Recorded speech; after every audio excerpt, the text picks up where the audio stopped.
नमस्कार, स्वागत आहे तुमचं आपल्या यूट्यूब चॅनलमध्ये ज्याचं नाव आहे मराठी स्टोरीज वर्ल्ड. आणि आज आपण ऐकणार आहोत मन वेडे तुझवर चढले भाग 62. पण त्याआधी ज्यांनी अजून चॅनलला सबस्क्राईब केलेलं नाही आहे प्लीज जाऊन चॅनलला सबस्क्राईब करा. तसंच बाजूचं बेल आयकन प्रेस करायला विसरू नका आणि छान छान कमेंट करायला आणि लाईक करायला देखील विसरू नका. चला तर मग सुरू करूया भाग 62. श्री आणि कालिंदी एकमेकांच्या समोर बसून चहा पित होती. कालिंदी चोरून मधूनच श्रीकडे बघत होती तर श्री बेशरमसारखा एकटक तिच्याकडे बघत होता. तिच्या निळ्या डोळ्यात तर तो नेहमीच बुडायला तयार असायचा. त्याचं असं बघणं तिच्या अंगावर काटा आणत होतं. पण तो परत दिसणार नाही म्हणून मन व्याकुळसुद्धा होत होतं. तिने चहा संपवला आणि जड अंतःकरणाने ती खाली निघून गेली. जेव्हापासून श्री आणि आदित्य तिथे राहायला गेले होते कालिंदीला तिचं कोणीतरी आलं असं वाटत होतं. ती नेहमी त्यांच्या आजूबाजूला घुटमळायची. श्रीच्या नजरेत तिला हरवायला होत होतं म्हणून ती त्याच्यापासून नेहमी नजर चोरत होती. ती एका मुलीची आई आहे, त्यात नवऱ्याने टाकलेली, हा विचार करून ती श्रीपासून लांब राहण्याचा प्रयत्न करत होती. पण जेवढी ती त्याच्यापासून लांब राहायला बघत होती तेवढंच तिचं मन त्याच्याकडे ओढलं जात होतं. कितीही विचार करून ती श्रीकडे का आकर्षित होते याचं उत्तर तिला मिळत नव्हतं. प्रगती आहे बाबा, जरी अदिती नसली तरी तिला बहीण तर मी आधीच मानलं आहे, सो गो अहेड. आधी हसत म्हणाला. नाही आधी, माझं अंतर्मन मला ओरडून ओरडून सांगत आहे की ही माझी अदिती आहे आणि मी हे शोधून काढेलच. ती मला कालिंदी म्हणून नाही तर माझी अदिती म्हणून मला पाहिजे आहे. श्री त्याच्या मतांवर ठाम होता. श्री तिथून निघाला. श्री रस्त्यात होता की जोशींचा कॉल आला. सर, तुम्ही निघालात का? जोशींनी विचारलं. हो जोशी, आत्ताच निघालो. मग त्या ॲड्रेसवर जाऊ नका सर. सर, त्याचा ॲड्रेस चेंज आहे. मुंबईतच आहे पण त्याने काही महिन्यापूर्वी नवीन घर घेतलं आहे. त्याचा आत्ताचा ॲड्रेस मी तुम्हाला सेंड करत आहे. ओके, श्री म्हणाला आणि त्याने ड्रायव्हरला दिल्ली एअरपोर्टकडे गाडी घ्यायला सांगितली. देसाई ग्रुपच्या ऑफिसमध्ये कॉल करून त्याची मुंबईची फ्लाईटची तिकीट बुक करायला लावली. ड्रायव्हरला त्याने परत मथुरेला जायला सांगितलं. आदित्यला कॉल करून सगळी कल्पना दिली. आधी हनीमूनला चालले आहे असं सांगून आली आहे साक्षी आणि तू सुद्धा तेच कारण देऊन सुट्टी एक्सटेंड केली आहेस, तर थोडंसं एन्जॉयसुद्धा कर, असा मोलाचा सल्ला श्रीने दिला आणि हसतच फोन कट केला. साक्षीने आदित्यला कालिंदी जे बोलली होती ते सांगितलं. त्याचा राग अनावर होत होता ते ऐकून. बरं झालं तू हे श्रीसमोर नाही बोलली, नाहीतर त्याने काय केलं असतं माहीत नाही. आदित्यने एक कॉल लावला आणि 15 मिनिटांमध्ये त्या गल्लीमध्ये पोलिसांच्या गाड्या उभ्या होत्या. बन्सीलाल आणि त्याचा मुलगा रमेश दोघांनासुद्धा पोलिसांनी अटक केली होती. साक्षी गॅलरीमध्ये उभी राहून सर्व पाहत होती. कालिंदीचं लक्ष तिच्याकडे गेलं आणि साक्षीने डोळ्यानेच तिला घाबरू नको असा दिलासा दिला. संध्याकाळी श्री मुंबईमध्ये होता. तो घरी जाऊन फ्रेश झाला. बनी नुकताच ऑफिसमधून आला होता. समोर श्रीला बघून खूप खुश झाला. श्रीने सईची चौकशी केली. भाई, मी पण येतो ना तुझ्याबरोबर, मलासुद्धा बहिणीला बघायचं आहे, बनी हट्ट करत होता. बनी, ती अदितीच आहे असं माझं मन सांगत आहे, पण अजून ते सिद्ध व्हायचं आहे. त्यात तिला कुणीच आठवत नाही. मग तू येऊन काय करणार? आणि तसंही सईला तुझी जास्त गरज आहे. तू इथे थांब. काहीच दिवसांमध्ये मी आणि अदिती इथे असू, श्री म्हणाला आणि बनीने त्याला मिठी मारली. भाई, वहिनीला घेऊनच ये बरोबर, आम्ही सगळे वाट पाहत आहोत. हो श्री, माझ्या अदितीला लवकर घेऊन ये, सावित्रीबाई म्हणाल्या. हो आई, पण आत्ताच सगळ्यांना सांगू नका, श्री म्हणाला आणि घराबाहेर पडला. त्याने अगोदर कालिंदीच्या नवऱ्याची सगळी इन्फॉर्मेशन काढली आणि दुसऱ्या दिवशी संध्याकाळी तो डायरेक्ट त्याच्या घरी गेला. आपण कोण? त्याच्या बायकोने डोर ओपन केलं आणि श्रीने त्याचं कार्ड दाखवलं. तिने श्रीला आत घेतलं. कौन है रमा? आतून मुकेशने विचारलं. आप जरा बाहेर आइए, बाहेर पुलिस आई है, ती घाबरत म्हणाली आणि मुकेश पटकन बाहेर आला. जी सर, तो बाहेर येत म्हणाला. तू मुकेश आहेस? श्रीने विचारलं. हो, पण तुम्ही इथे? मुकेशने भीत विचारलं. तू पुन्हा कालिंदीला ओळखतो का? श्रीने चेअरवर बसत विचारलं. कालिंदी? नाही, मी कुणा कालिंदीला ओळखत नाही, तो जरासा अडखळत बोलला. मुकेश, खरं खरं सांग, नाहीतर तुझी नोकरी तर जाईलच, पण तुला लॉकअपमध्ये सुद्धा डांबेल मी, श्री जरा आवाज वाढवत म्हणाला. तुम्ही असं धमकी देऊ शकत नाही, मुकेश जरासा धीट होत म्हणाला. ठीक आहे. श्रीने मुकेशच्या कंपनीच्या मालकाला कॉल लावला. Hello mister Patel. श्रीचा फोन स्पीकरवर होता. हॅलो देसाई सर, आमचं तर भाग्यच जागं झालं जे तुम्ही आम्हाला कॉल केला. बोला, काय करू शकतो मी तुमच्यासाठी? पटेल म्हणाले. पटेल, ते तुमच्या मुंबई गोरेगावच्या फॅक्टरीमध्ये एक स्टाफ आहे मुकेश, त्याला जरा. श्री बोलता बोलता थांबला. त्याचं काय करायचं ते सांगा, लगेच करून टाकतो. पगारवाढ पाहिजे, प्रमोशन, डिमोशन, तुम्ही बोलाल ते. पटेल बोलत सुटले आणि इकडे मुकेश घाबरला. सर, सगळं सांगतो, पण मला जॉबवरून काढू नका. मुकेशने श्रीचे पाय धरले. मिस्टर पटेल, प्लॅन जरा चेंज झाला आहे, मी तुम्हाला नंतर कॉल करतो. चालेल सर, केव्हाही करा, पटेल म्हणाला आणि कॉल कट केला. मुकेश पोपटासारखा बोलायला लागला होता. माझ्या आईवडिलांनी माझं लग्न ठरवलं होतं. मला मुलगी पसंत नव्हती, तो बोलला आणि श्रीच्या भुवया वर झाल्या. पण तिच्या आईवडिलांची ती एकुलती एक मुलगी असल्याने त्यांनी मागेल तो हुंडा आम्हाला दिला होता. म्हणून मी लग्नाला तयार झालो. बाईक, सोने, कॅश सगळं मिळालं. पण मी तिला माझ्याकडे आणत नव्हतो. लग्नानंतर मी तिला गावाला ठेवलं होतं. आईवडील खूप आग्रह करत होते, म्हणून मी 1-2 वेळा जायचो वर्ष 6 महिन्यामध्ये. पण तिच्याशी माझा काहीच संबंध नव्हता. हे लग्न मला मान्यच नव्हतं, हे तिलासुद्धा कळलं होतं. कालिंदीला माझ्याबरोबर यायचं होतं, पण राहायची सोय झाली की घेऊन जाईल असं मी नेहमी म्हणत होतो. एकदा माझ्या मित्राचं लग्न होतं, म्हणून मी थोडी घेतली होती. त्याच नशेमध्ये मी तिच्या जवळ गेलो आणि महिन्यामध्ये मला कळलं ती गरोदर आहे म्हणून. अगोदर तर खूप राग आला, पण नंतर मी स्वतःला समजवलं. तिला 7व्या महिन्यामध्ये मी तिच्या आईवडिलांच्या घरी सोडायला गेलो होतो. तिला मुलगी झाली आणि मला वाईट वाटलं. मला मुलगा हवा होता. मी कालिंदी आणि त्या मुलीला बघायला 3 महिन्याने गेलो होतो. तिथे जाऊन माझी निराशा झाली. त्या मुलीला बघून माझा राग अनावर झाला होता. मी तिला म्हणालो, हे कुणाचं पाप आहे? ही माझी मुलगी नाही. एवढी काळी मुलगी माझी कशी असू शकते? मी तिला आणि त्या मुलीला परत आणायला किंवा बघायला गेलो नाही. मी घरीसुद्धा सगळ्यांना तेच सांगितलं की ती बच्चलन आहे, ते मूल माझं नाही. काही महिन्यांमध्ये मी दुसरं लग्नसुद्धा केलं आणि कालिंदीला तसं फोन करून सांगितलंसुद्धा होतं. मुकेश खाली मान घालून बोलत होता. त्यानंतर तुझं आणि त्यांचा काही संपर्क? श्रीने विचारलं. नाही, अजूनपर्यंत तरी नाही. तू जे केलं ते खरंच योग्य होतं का? श्रीने विचारलं.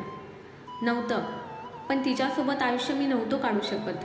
माझ्या आईवडिलांपुढे माझं काहीच चालत नाही, म्हणून मला असं करावं लागलं. माझं रमावर प्रेम होतं आणि ती मला मिळावी म्हणून मी कालिंदीला सोडलं. मला त्यांचा काशीचा ॲड्रेस हवा आहे, श्री म्हणाला आणि त्याने दिला. आत्तापर्यंत तर सगळी स्टोरी सेम होती, पण काशीवरून मथुरेला ते का आले हे सुद्धा शोधणं तितकंच महत्त्वाचं होतं. रात्री घरी जाऊन श्रीने आराम केला आणि सकाळीच तो काशीसाठी निघाला. त्याने बरोबर त्याचा मूळचा काशीचा असणारा एक हवालदार बरोबर घेतला होता, जेणेकरून त्याला तिथे जास्त वेळ लागणार नाही. त्याची मदतच होईल.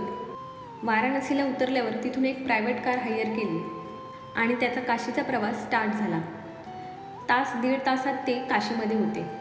हवालदार बिरजूला पत्ता माहीत होता. त्याने बरोबर त्या ॲड्रेसवर पोहोचवलं. श्री आणि बिरजूने मिळून आजूबाजूच्या लोकांकडे बरीच चौकशी केली. पंडितच्या घरात जे लोक होते त्यांना त्यांच्याबद्दल काहीच माहीत नव्हतं. 3 वर्षापूर्वी त्यांनी पंडित राधेश्यामकडून ते घर विकत घेतलं होतं. शेजाऱ्यांनी दिलेली माहिती आणि मुकेशने दिलेली माहिती बऱ्यापैकी सेम होती. राधेश्याम हे पंडित असले तरी ते पेशाने वैद्य होते हे नवीनच श्रीला कळलं होतं. शिवाय ते इथून अचानक निघून गेले होते, कोणालाही काहीही न सांगता. बाकीची सगळी इन्फॉर्मेशन सेम होती. ह्या पंडित राधेश्यामला उचलून एखादी लगावली तरी तो पोपटासारखा बोलेल असं श्रीचं मत होतं, कारण त्याला पाहिजे तशी माहिती अजून तरी त्याच्या हाती लागली नव्हती. पण कुठेतरी पाणी मुरतंय हे मात्र त्याला कळत होतं. इकडे साक्षी कालिंदीच्या जवळ जात होती. तिच्याबरोबर गप्पा मारत होती. तिने बऱ्याच वेळा तिला तिच्या नवऱ्याबद्दल विचारलं होतं, पण तिने मोठ्या शताब्दीने ते टाळलं होतं. तिचं शिक्षण किती झालं, कुठे झालं, तिच्या मैत्रिणी कोण होत्या, अशा प्रकारचे प्रश्न साक्षीने तिला बोलता बोलता विचारले होते. तिने तिचं शिक्षण काशीला एका सरकारी शाळेत झाल्याचं सांगितलं. ती फक्त 10वीपर्यंत शिकली आहे असं देखील तिने सांगितलं. तिला मैत्रिणी बऱ्याच होत्या, पण मंजिरी तिची खास मैत्रीण होती. तिच्या घराजवळच राहायची असं कालिंदीने साक्षीला सांगितलं होतं. साक्षी तिच्या नकळत ही माहिती रेकॉर्ड करायची आणि ते रेकॉर्डिंग श्रीला पाठवत होती.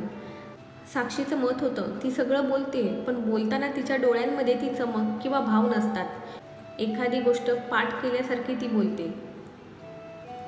सर, मला फक्त 10 मिनटं पाहिजे होती. पाठीमागे माझे काका काकी राहतात, त्यांना भेटून येतो. बरेच वर्ष झाले त्यांना भेटून, बिरजू म्हणाला. ठीक आहे, जा, मी त्या हॉटेलमध्ये भेटेल तुला, श्री म्हणाला आणि बिरजू निघून गेला. श्री चहा घेत बसला होता की त्याला काहीतरी क्लिक झालं. त्याने चहा तशीच सोडली आणि तो परत पंडितच्या घराजवळ आला. त्याने मंजिरीविषयी चौकशी केली.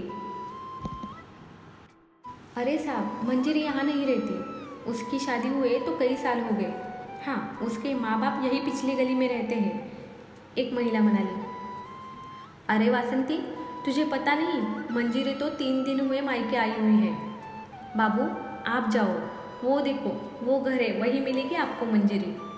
कालिंदी और मंजिरी दोनों हमेशा साथ में ही रहा करती थी, दुसरी बाई म्हणाली. धन्यवाद, श्री हात जोडून म्हणाला आणि त्या घराकडे गेला. कुणी आहे का?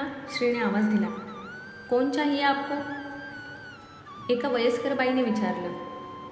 मला मंजिरीला भेटायचं होतं. पण तुम्ही कोण? मंजिरीकडे तुमचं काय काम? त्या बाईने विचारलं. तिचा आवाज ऐकून घरातले लोक बाहेर आले. अरे सर, तुम्ही या ना, या आत या. बिरजू त्याच घरात होता. काका काकी, ये हमारे बहुत बड़े ऑफिसर हैं, मैं उन्हीं के साथ आया हूँ, बिरजू म्हणाला. काकींच्या सुनेने श्रीला पाणी आणून दिलं आणि चहा टाकायला आत गेली. सर, पण तुम्ही इथे कसे काय? बिरजूने विचारले. बिरजू, इथे मंजिरी कोण आहे? ही माझी चुलत बहीण. पण तुमचं हिच्याकडे काय काम आहे? बिरजूने विचारलं. मला तिच्याबरोबर थोडं बोलायचं आहे. तिला कालिंदीबद्दल विचारायचं होतं. कालिंदी तर माझी बालमैत्रीण, मंजिरी खुश होत म्हणाली. हां, दोघीसुद्धा कधीही एकमेकींशिवाय नाही राहिल्या, नेहमी सोबत असायच्या, मंजिरीची आई म्हणाली. मला एक सांग मंजिरी, हे पंडितजी आणि त्यांची फॅमिली इथून का आणि कधी गेले? ते मला नाही माहीत. कुणालाच काहीही न सांगता ते इथून निघून गेले. त्यावेळेला मी इथेच होते, मंजिरी म्हणाली. तुला कालिंदीबद्दल जी माहिती असेल ती मला सांग. सर, कालिंदी ठीक तर आहे ना? मंजिरी जरा टेन्शनमध्ये आली. हो, ती ठीक आहे, पण तिच्या नवऱ्याची एक केस आहे, त्याबद्दल चौकशी चालू आहे. श्री खोटं बोलला. मग ठीक आहे. सर, कालिंदी खूप हसरी मुलगी होती, अभ्यासात पण हुशार होती. जेवण बनवण्यात, शिवणकाम, विणकाम, गाणं म्हणण्यात सगळ्यात पुढे. सर्व गुण संपन्न होती कालिंदी. आम्ही तासनतास गप्पा मारायचो, खेळायचो, मस्ती करायचो. मी इथे कमी आणि कालिंदीच्या घरात जास्त असायचे. काका वैद्य असल्याने पैसा पाणीसुद्धा बऱ्यापैकी होता, पण त्यांना चिंता होती ती कालिंदीच्या लग्नाची. तिच्या काळ्या रंगामुळे कोणी मुलगा तिला पसंत करत नसेल, मंजिरी बोलली आणि श्री चमकला. तिथे जी कालिंदी आहे ती तर गोरी आहे, म्हणजे ती माझी अदिती आहे. त्यांनी त्यांच्या मुलीचं नाव माझ्या अदितीला दिलं आहे, श्री मनातच म्हणाला. आम्ही 10वीपर्यंत शिकलो, मग एक एक करत सगळ्या मैत्रिणींची लग्न झाली, माझंसुद्धा. आणि कालिंदी एकटीच इथे राहिली. काकांनी तिच्यासाठी एक चांगलं स्थळ शोधलं होतं. कालिंदी खूप खुश होती. मी सुद्धा तिच्या लग्नाला गेले होते. तिच्या लग्नामध्ये खूप खर्च केलेला दिसत होता. बिदाई काही दिवसांनी करायची असं ठरलं होतं. कालिंदी तर वाटच पाहत होती तिच्या बिदाईची, पण तिच्या सासरचे काही ना काही कारण काढून दिवस पुढे ढकलत होते. जवळजवळ 6 महिन्यांनी तिला ते घेऊन गेले, पण तिच्या नवऱ्याने राहण्याची सोय नाही म्हणून तिला त्याच्या आईवडिलांजवळच ठेवलं होतं. माझं आणि तिचं कधी कधी बोलणं होत होतं. जवळजवळ 2 वर्षांनी ती गरोदर राहिली होती. तिचा नवरा तिला माहेरी सोडून गेला होता. कालिंदीला मुलगी झाली, पण मला तिला भेटायला येता आलं नाही. मी सुद्धा दुसऱ्यांदा गरोदर होते. माझ्या डिलेवरीसाठी मी आले तेव्हा कालिंदीची मुलगी वर्षाची झाली होती, पण ती अजूनही इथेच होती. मी तिला वरचेवर भेटत होते. कधी ती इथे यायची तिच्या मुलीला घेऊन, कधी मी तिच्याकडे जायचे. तिला किती वेळा विचारलं तिच्या नवऱ्याविषयी, ती कधी जाणार आहे म्हणून, पण दरवेळी ती नवीन काहीतरी कारण द्यायची. एक दिवस पंडित काका काकी घरात नव्हते, तेव्हा तिनेच विषय काढला. मला म्हणाली तिच्या नवऱ्याला ती अजिबात आवडत नाही, तिच्या काळ्या रंगामुळे. तो तिचा द्वेष करतो. त्यांनी लग्न फक्त घरच्यांच्या सांगण्यावरून केलं होतं. त्यांना हुंडा हवा होता, तो मिळाला. आता त्यांना माझी गरज नाही. त्यातच ही मुलगीसुद्धा माझ्यासारखी काळी झाली, म्हणून त्याने हिलासुद्धा टाकली माझ्यासारखी. आणि ती खूप रडली. मला म्हणाली, तुम्ही सगळे मला काली म्हणता, पण प्रेमाने. पण माझा नवरा रागाने मला काली म्हणतो. त्याने दुसरं लग्नसुद्धा केलं आहे. त्याच्या आयुष्यात मला काहीच स्थान नाही मंजिरी. मी कुठे जाऊ तूच सांग. आणि आम्हा बाबांना कसं सांगू हे सगळं? त्यांना काही झालं तर माझं कोण आहे गं? सगळ्यांचे टोमणे बोलणे ऐकून मी दमून गेले आहे मंजिरी. त्या दिवशी ती खूप रडली. तिचं मन मोकळं केलं तिने. पण माझ्याकडून एक वचन घेतलं की मी हे कुणाला सांगणार नाही. वेळ आल्यावर ती स्वतः सांगेल. मंजिरीचे डोळे नम झाले होते हे सांगताना. त्यानंतर मला तिला भेटताच आलं नाही. दुसऱ्याच दिवशी मला हॉस्पिटलमध्ये ॲडमिट केलं होतं. जेव्हा मी घरी आले तेव्हा कळलं की कालिंदी आणि तिची फॅमिली इथून निघून त्यांच्या गावी कुठे गेले आहेत. पण कुठे ते त्यांनी नाही सांगितलं. त्यांचं सामानसुद्धा इथेच होतं. 1 महिन्यांनी काका आले आणि त्यांनी ते घर दुसऱ्याला विकलं. पैसे आणि महत्त्वाचं सामान घेऊन कोणालाही न भेटता ते निघून गेले. मंजिरीने सगळं सांगितलं.